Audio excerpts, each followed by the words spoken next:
இந்த பிராந்தியத்துல இஸ்ரேல் பாலஸ்தீன் யுத்தத்துல இந்த கான்ஃப்ளிக்ட்ல 1940களிலிருந்தே ரொம்ப முக்கியமான சக்தியாக விளங்குகிறது ஐநா. ஐநாவுடைய அமைப்பான United Nations relief and works agency for Palestine இங்க ஒரு முக்கியமான சக்தியா இருந்திருக்கு. நம்ம செய்திகள் எல்லாம் பார்க்கும்பொழுது எப்படி இஸ்ரேல் தரப்பு பாலஸ்தீன் தரப்பை நம்ம கேட்டிருக்கிறோமோ அதே போல ஐநாவுடைய கருத்து என்பது முக்கியத்துவம் பெறுகிறது. காரணம் என்னவென்றால் இந்த பிராந்தியத்துல வசிக்கக்கூடிய பல லட்சக்கணக்கான பாலஸ்தீனிய அகதிகளுக்கு பொறுப்பான அமைப்பு இந்த அமைப்பு தான். இந்த அமைப்புடைய இயக்குனர் உன்ராவுடைய இயக்குனர் மேற்கு கரைக்கான இயக்குனர் திரு ஆடம் புலூகோஸ் நம்மோடு இணைந்திருக்கிறார். Thank you very much for talking to Thanthi TV amidst these challenging circumstances. At the outset, could you explain our viewers what is your agency doing in this region? Thank you. Talk to us about UNRWA. Sure, very good. First, thank you very much. I'm quite pleased to bring this story to the Indian public. I understand you have something like 35 million viewers, and not only in India, but also Singapore, Malaysia, Sri Lanka. So it's good that this story is getting out very, very widely. So my job is as the director of UNRWA affairs in the West Bank. We have programs in Lebanon, Syria, Jordan, West Bank, and Gaza. Gaza has been the focus of the media attention in the last couple of weeks since the 7th of October, rightly so. And maybe it's easy if I show on the map, if the camera can see this. This is Israel, and this is the occupied Palestine territories of the West Bank and Gaza. Gaza is a very small place. Gaza is about 45 kilometers long by, at its widest point, about 20 kilometers, with 2.2 million people, very densely populated. There's a massive military, there's a war, in fact, declared by Israel on Gaza now, which is pushing almost 1 million people south into the southern part of Gaza. So all of the attention of the UN is on Gaza as we try to create a humanitarian corridor and try to have services delivered.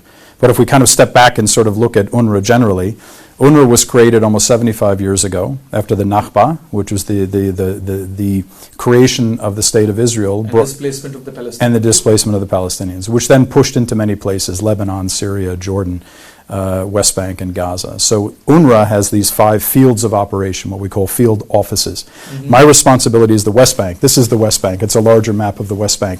So you have Jordan here to the right, and then we have Israel and East Jerusalem. So here's East Jerusalem. Within this area, we provide services to something like 900,000 Palestine refugees. 900,000 Palestine refugees. Close to 1 million. Yes, close to 1 million, and they're a bit scattered across this area. We have 19 refugee camps. Those camps accommodate something like 1/3 of that population. 2/3 of the people live in villages or other locations that are not in a designated refugee camp. But the camps are not a refugee camp that you might imagine from the news of a tented city. These were originally tented villages that became sort of concrete, and they're now really very dense, very densely populated mini cities that are attached or adjacent to other cities.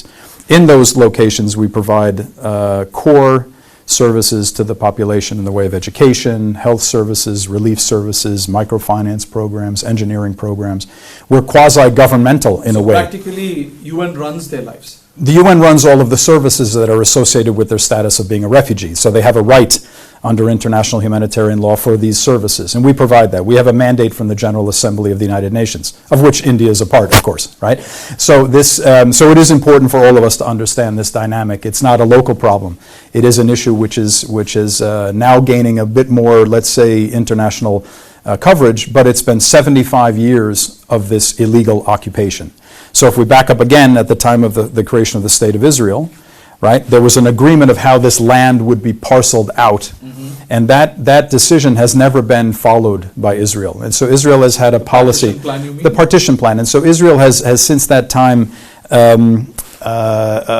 segmented and parceled out this land and shrunk that land. So Gaza, what we're looking at now, this tiny thing that we call the Gaza Strip, right, was in fact quite larger. It went into this area here, so Gaza was quite large. The West Bank looks, when you think of the West Bank on a map, like a contiguous area, but it's not. In fact, it's chopped up into bits and pieces because of the barrier wall, because of checkpoints. Is running in between. Exactly, and you've got settlements which are illegal under international law.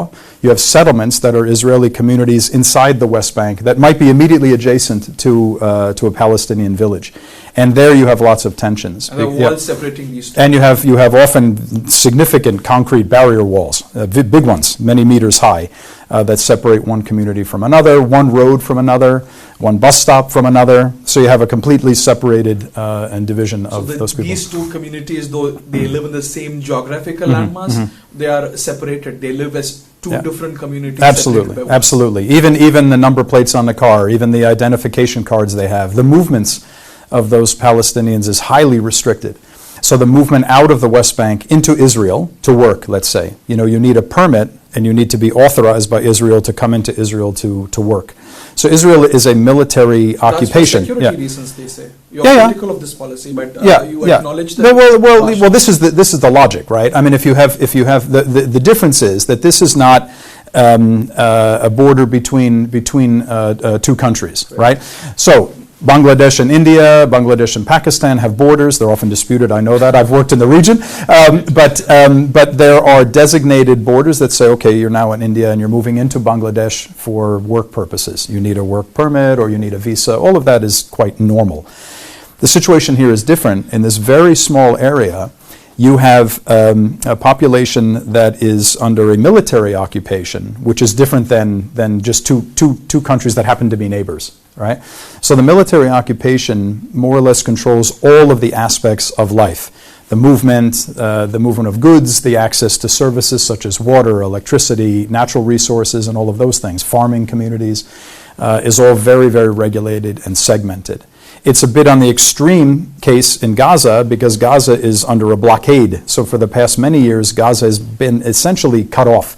It's often described as the world's largest open-air prison because once you're in Gaza, it's all Gazans and people are going about their lives, but they can't really get out. And so that's, this is, and you have Egypt on one side, the Mediterranean, which is very restricted in terms of fishing and other rights, and then you have Israel.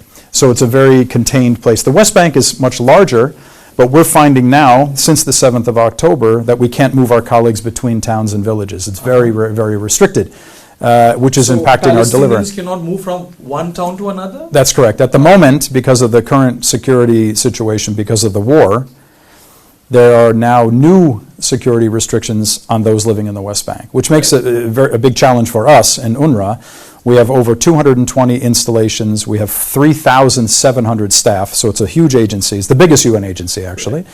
And we are providing direct services, schooling, health center, which means we need to move the nurses from their home to their place of work.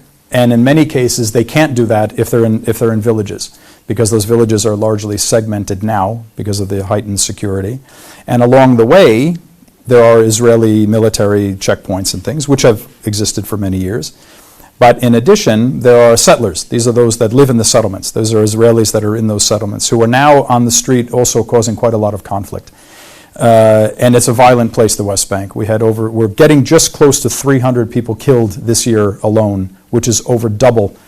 It will soon be double what it was last year at this time. 300? Yeah, 300 killed this year. Now there's a lot of global focus and attention on the humanitarian situation in Gaza. Yes. What do you hear from your colleagues there? The current situation, the humanitarian Well, first I'll use this opportunity, as I do in every opportunity, to commend the United Nations staff that are on the ground, and particularly UNRWA. UNRWA has 13,000 staff in Gaza. 13,000? 13,000. Wow. Some 5,000 of them, my colleagues are telling me, are working every day, even in these conditions, which is absolutely remarkable. Because you have to understand that it's not, for example, like a natural disaster, that there may have been an earthquake in one area and everybody had to flee to safety.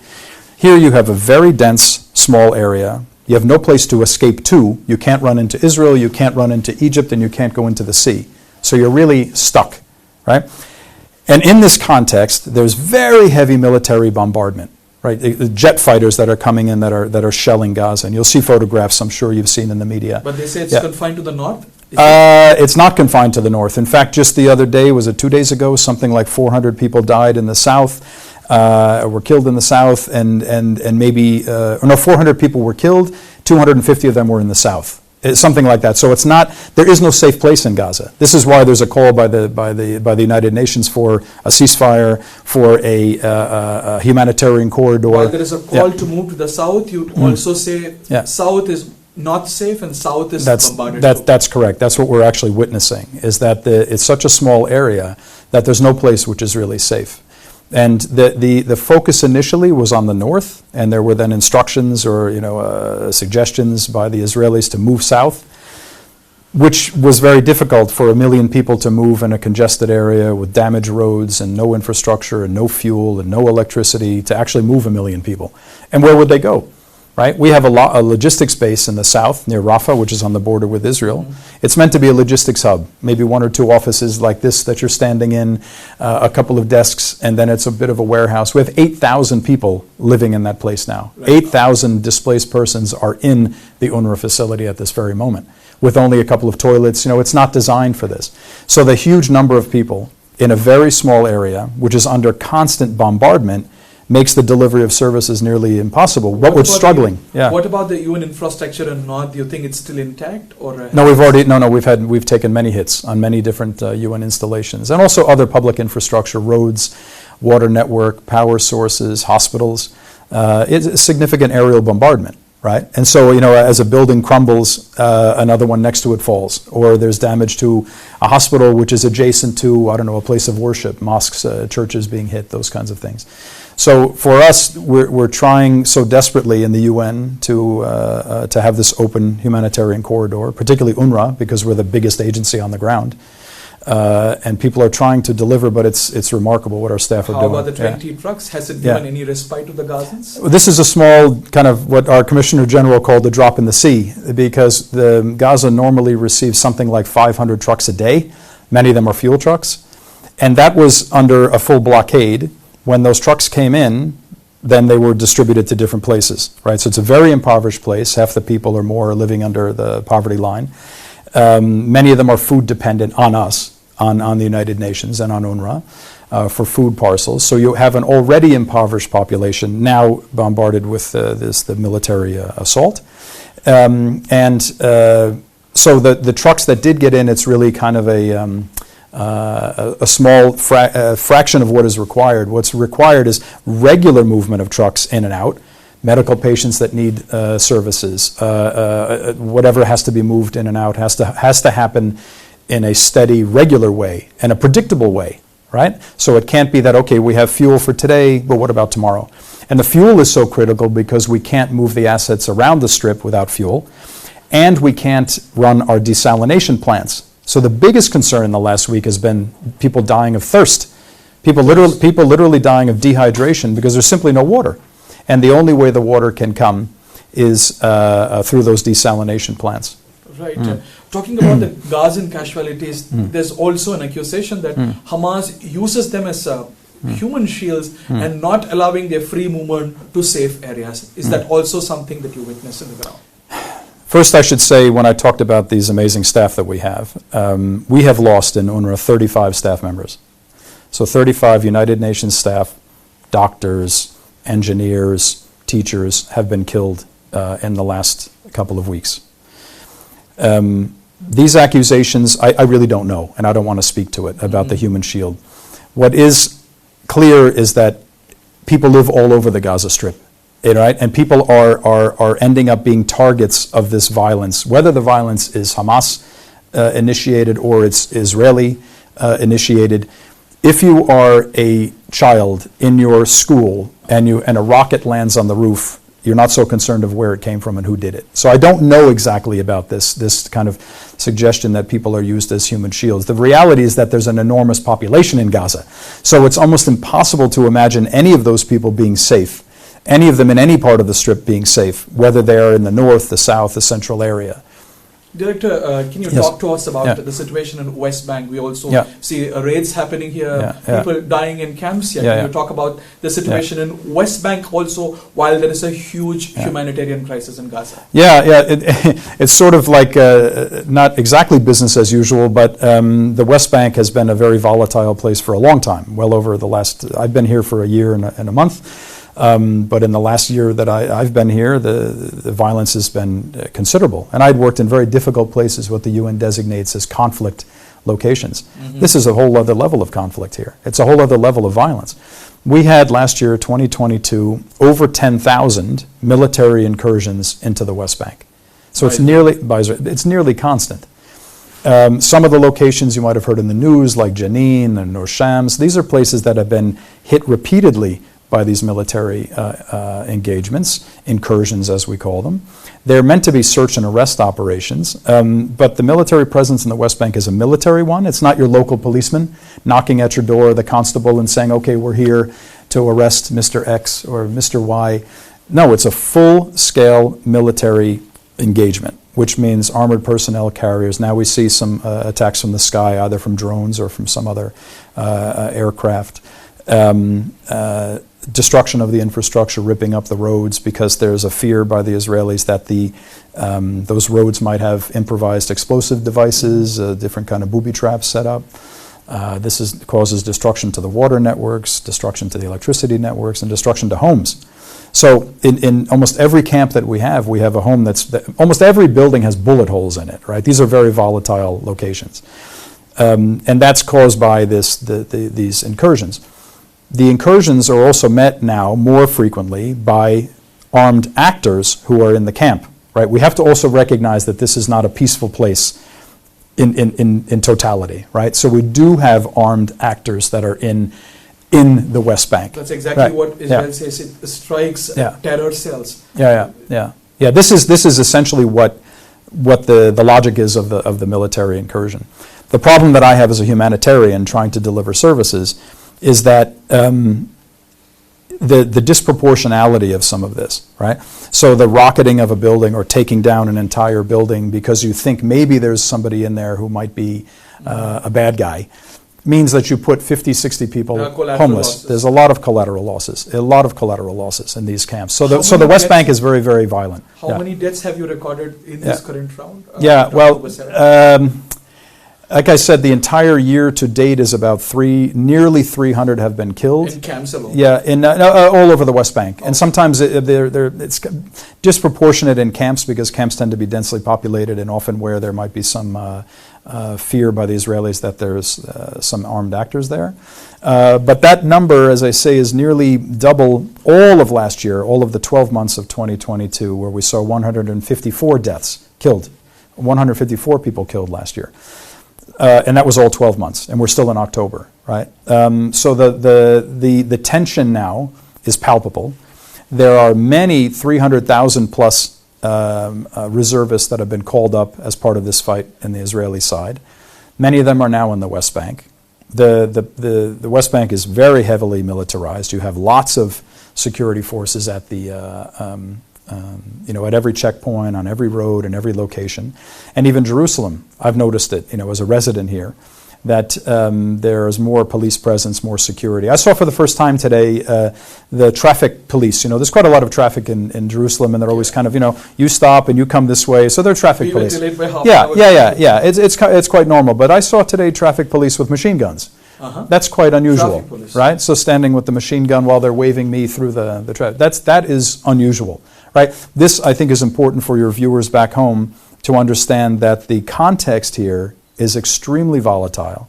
It is extremely militarized, and nearly everybody is armed, whether they're settlers that feel a religious claim to the land that they're occupying, whether it's the Palestinians that have a legal right to the land that they're living in, whether they're these armed actors. And then you have an enormous military power in Israel. Israel is a modern military operation. It's not a kind of a small country kind of operation. It's a very significant military here, which is present in every location. Disproportionality here.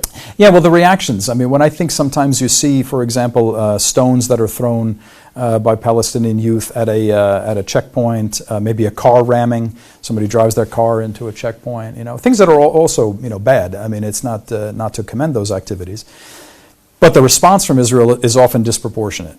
It's like, well, okay, there were some stones thrown. Let's go into this place with armored personnel carriers and soldiers fully equipped with body armor, machine guns, pistols, tear gas canisters into those places. We've collected something like in one camp, or is it all over the West Bank now? 770 tear gas canisters have been thrown into UNRWA schools because we're so part of the community that it's impossible to walk through a congested village and not see an UNRWA installation. Like I said, we have over 220.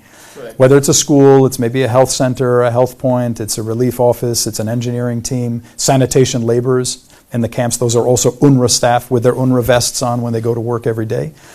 So we're kind of everywhere in UNRWA, and we are then often at the front line. We start every day at 6 in the morning, often earlier, doing a full security assessment on the West Bank. What we can open, what we can't open. There's an incursion here. We need to delay the school. We need to open the school 2 hours later. We need to close for a week because of the damage. So we do this every single day in the West Bank. There is no day of calm here. There is no day where we wake up and it's a nice relaxing day. In fact, on the 7th of October, that morning, when I got up that morning, I even said to myself, I said, this is good. I don't have any meetings. I have a little bit of time to maybe catch up on some reading, and then all of this transpired. I wish a situation comes where you can have several spa days. Yeah. I know you understand. You work in very challenging times and situations. At this juncture, what would you like to tell our viewers about the immediate need in Gaza and in the West Bank in these challenging millennia?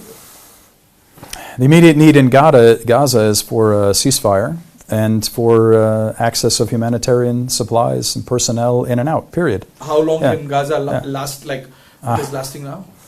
That's a very tough question, because we're at the moment, let's look at the fuel situation, right? We have enough fuel, as I understand from my colleagues, a couple of days worth of fuel. So if you don't have regular fuel, it means you can't run the desalination plants, which means people don't have water. We're providing flour, water, things to the bakeries so that they can bake bread. We're trying to also use the community, who've been extremely supportive, the local community. But imagine, you're a local baker and you've got a queue of people, 1,000 people long, and you've got also 50 people living in your own house because there's no place to stay. So I think the community is really pulling together. Certainly UNRWA staff are pulling together, as are other parts of the UN family. But the situation is tragic. This is absolutely tragic. One last question. Israel accuses you of bias against Israel. And this accusation has gone up to the very top against the Secretary General himself. And UNRWA has always been accused of being pro-Palestinians and anti-Israel. Well, you have to sort of look at our mandate, right? So we have a mandate from the General Assembly, of which, again, India is a part, but Israel is also a member, right? And that mandate is quite simple. It's not a political mandate. I'm not in the peace process, right? I'm not a political negotiator. My job, and my counterparts, like my counterpart in Gaza, for example, our job is to provide services to Palestine refugees of a fairly basic and fundamental nature, in education, health, and other services, until there is a just and durable solution to the conflict.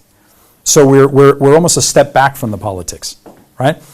Until there is a solution to this conflict, we will run our health center. We will provide medicine to those people who are sick until there's a solution. So we're involved and in the middle of the conflict. Political criticisms of Israel. And you look the other way when it comes to the other side. No, I don't think that's fair. Because I've also been very careful about this in my own statements. But I think we're also imagine the kind of the difficulty of running an agency in this context.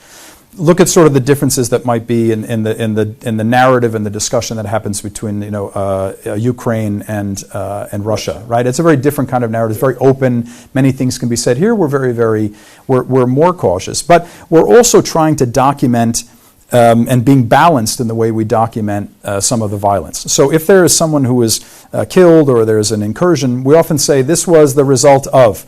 There was a militant on the Palestinian side that shot at a soldier at a checkpoint. That resulted in the reaction of the Israelis to come in the next day with a military engagement. Yeah, I think we're trying to be, but the reality is that it's an occupation. It's not a balanced situation. These are not two countries that don't like each other that happen to be neighbors. This is a very different situation. You have a military occupation of a land. The occupier actually has duties and responsibilities to provide services. But as it is now for the Palestinians and for movement restrictions and for their daily life, it's extremely difficult. The economy, the challenges of doing everything. Now in Gaza is just horrific because you have thousands and thousands of civilians that are caught up in that mess who are not political, who are simply trying to go about their normal days. And that's the way that I've experienced in my 28 years in the UN. When you talk to the people on the ground, They all want the same thing. I want my kid to go to school. I want to have a job. I want to be able to spend time with my family. I want to be able to enjoy, I don't know, going away on the weekends, having time in the countryside, right? All people are the same in that sense. But here you have a population that ends up being collateral damage because of the density of Gaza. West Bank is a bit different because of the way it's segmented.